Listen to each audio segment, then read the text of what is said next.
Hey there! It gives me great joy to welcome you today to this day number 308. Today we read Ezekiel 41, Isaiah 17, and our second reading in Hebrews 11. Again, wonderful things for us to think about today. Let's dig deeper, starting with Ezekiel 41. Yesterday we started Ezekiel's account of his long vision about the future and ideal temple of God, and this is another vision that is referred to in the book of Revelation. The reason for this vision is given in chapter 43. Son of man, describe to the people of Israel the temple I have shown you, so they will be ashamed of all their sins. Let them study its plan, and they will be ashamed of what they have done. Ezekiel 41. Next the man took me into the central room, the holy place. He measured the passageway into it. It was 10 feet deep and 18 feet wide, with walls 8 feet thick on either side. He measured the room itself. It was 68 feet long and 34 feet wide. Then he went to the innermost room. He measured the passageway into it. It was 3 feet deep and 10 feet wide, with walls on either side 12 feet thick. He measured the room itself, and it was 34 feet square. The room was beyond the central room. Then he said to me, "This is the most holy place."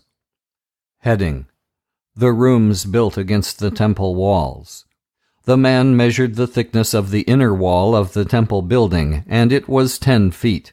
Against this wall, all around the temple, was a series of rooms 7 feet wide. These rooms were in 3 stories, with 30 rooms on each floor. The temple's outer wall on each floor was thinner than on the floor below, so that the rooms could rest on the wall without being anchored into it. And so the temple walls, when seen from the outside, seem to have the same thickness all the way to the top. Against the temple's outer wall, on the outside of the rooms, 2 wide stairways were built, so that it was possible to go from the lower story to the middle and upper stories. The outside wall of these rooms was 8 feet thick. There was 1 door into the rooms on the north side of the temple, and 1 into those on the south side. I saw that there was a terrace 8 feet wide around the temple. It was 10 feet above the ground, and it was level with the foundation of the rooms by the temple walls. Between the terrace and the buildings used by the priests, there was an open space 34 feet across, along the sides of the temple. Heading: The building on the west. At the far end of the open space on the west side of the temple, there was a building 150 feet long and 116 feet wide. Its walls were 9 feet thick all around. Heading: The total measurements of the temple building. The man measured the outside of the temple, and it was 168 feet long. And from the back of the temple, across the open space to the far side of the building to the west, the distance was also 168 feet. The distance across the front of the temple, including the open space on either side, was also 168 feet. He measured the length of the building to the west, including its galleries on both sides, and it was also 168 feet. Heading: Details of the temple building. The entrance room of the temple, the holy place, and the most holy place were all paneled with wood from the floor to the windows. These windows could be covered. The inside walls of the temple, up as high as above the doors, were completely covered with carvings of palm trees and winged creatures. Palm trees alternated with creatures, one following the other, all the way around the room. Each creature had 2 faces, a human face that was turned toward the palm tree on one side, and a lion's face that was turned toward the tree on the other side. It was like this all around the wall, from the floor to above the doors. The doorposts of the holy place were square. Heading: The wooden altar.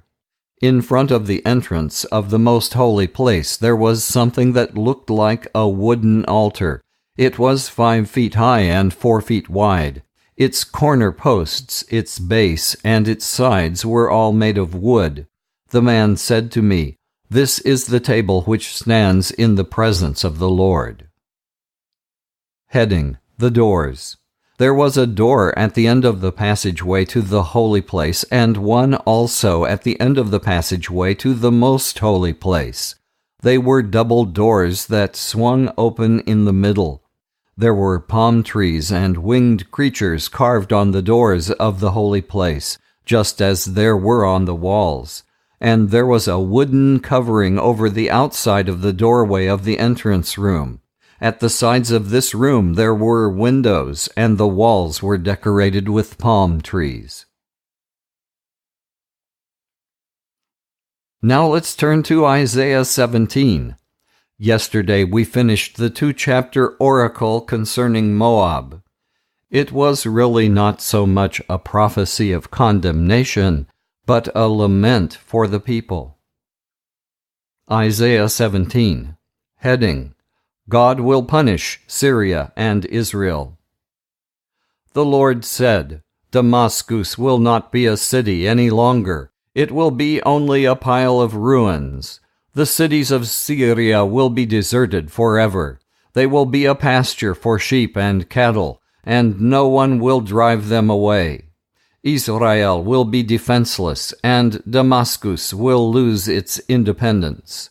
Those Syrians who survive will be in disgrace like the people of Israel. I, the Lord Almighty, have spoken." The Lord said, "A day is coming when Israel's greatness will come to an end, and its wealth will be replaced by poverty. Israel will be like a field where the grain has been cut and harvested, as desolate as a field in Rephaim Valley when it has been picked bare.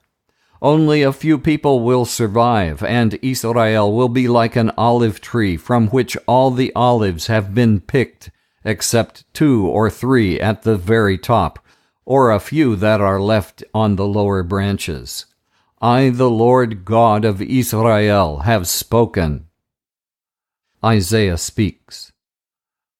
When that day comes, people will turn for help to their Creator, the Holy God of Israel. They will no longer rely on the altars they made with their own hands, or trust in their own handiwork, symbols of the goddess Asherah and altars for burning incense.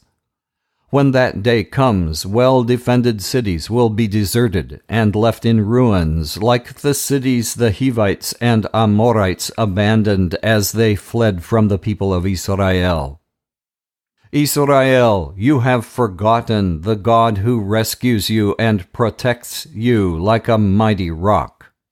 Instead, you plant sacred gardens in order to worship a foreign god.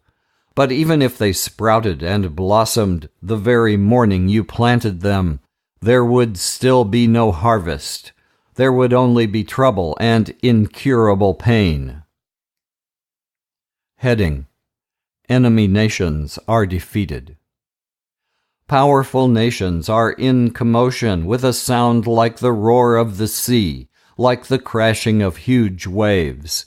The nations advance like rushing waves, but God reprimands them, and they retreat, driven away like dust on a mountainside, like straw in a whirlwind. At evening they cause terror, but by morning they are gone. That is the fate of everyone who plunders our land. Now let's return to Hebrews 11. The faith chapter of Hebrews is an exposition of the verse from Habbakuk 2, "And my righteous ones will live by fully believing in me," but I will take no pleasure in anyone who turns away. Hebrews 11, starting at verse 17. It was Abraham's belief in God's promise that moved him to offer his son Isaac as a sacrifice when God put Abraham to the test.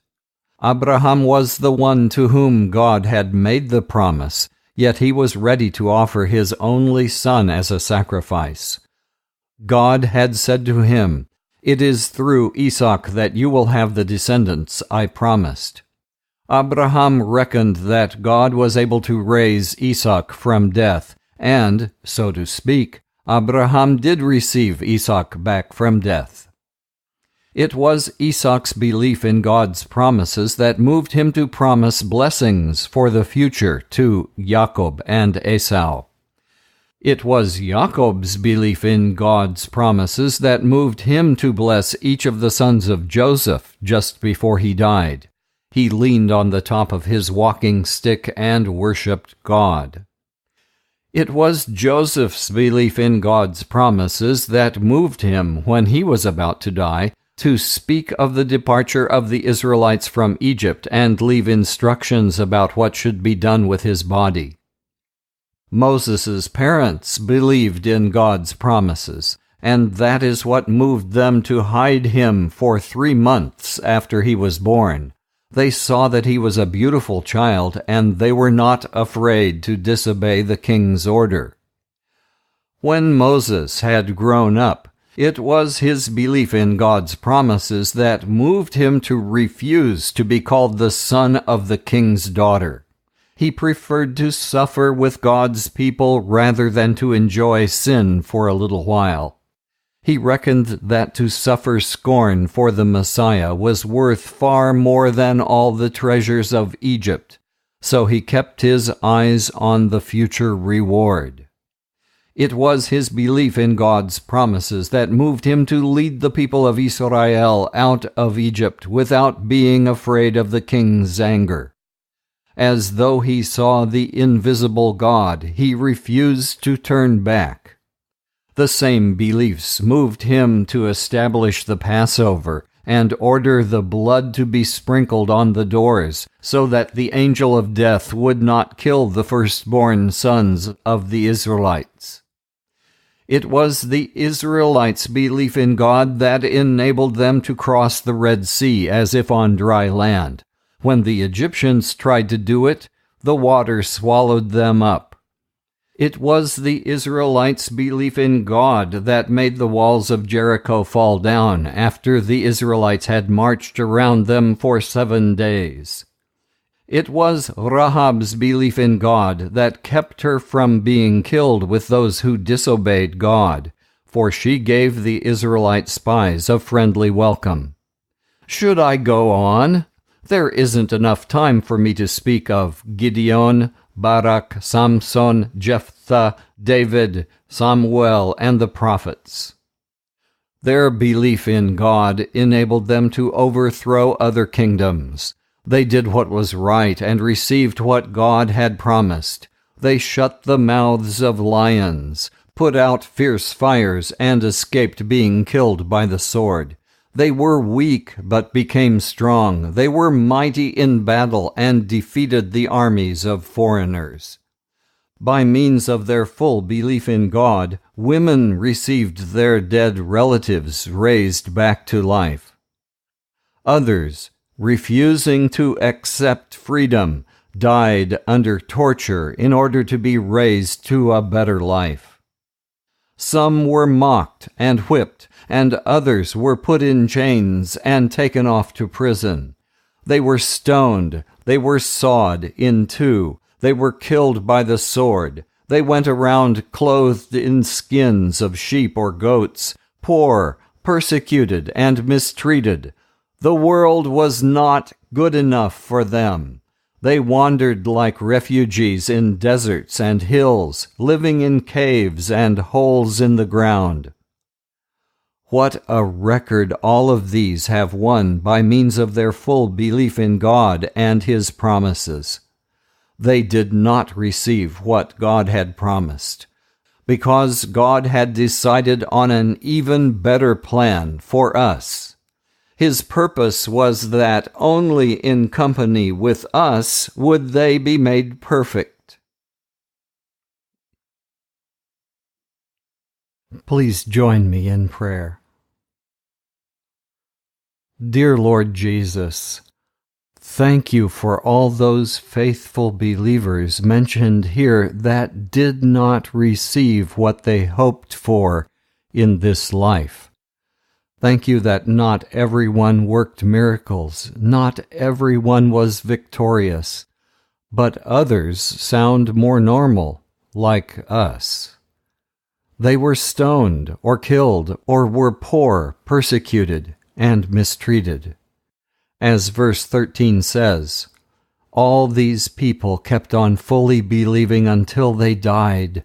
They did not receive the things God had promised, but from a long way off they saw them and welcomed them, and admitted openly that they were foreigners and refugees on earth.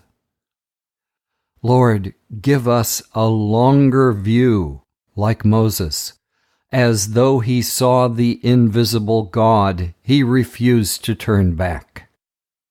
So, as the next chapter says, as for us, we have this large crowd of witnesses around us. So then, let us rid ourselves of everything that gets in the way, and of the sin which holds on to us so tightly, and let us run with determination the race that lies before us. Let us keep our eyes fixed on Jesus. So, Lord, today, as we do everything, may our gaze actually be on you.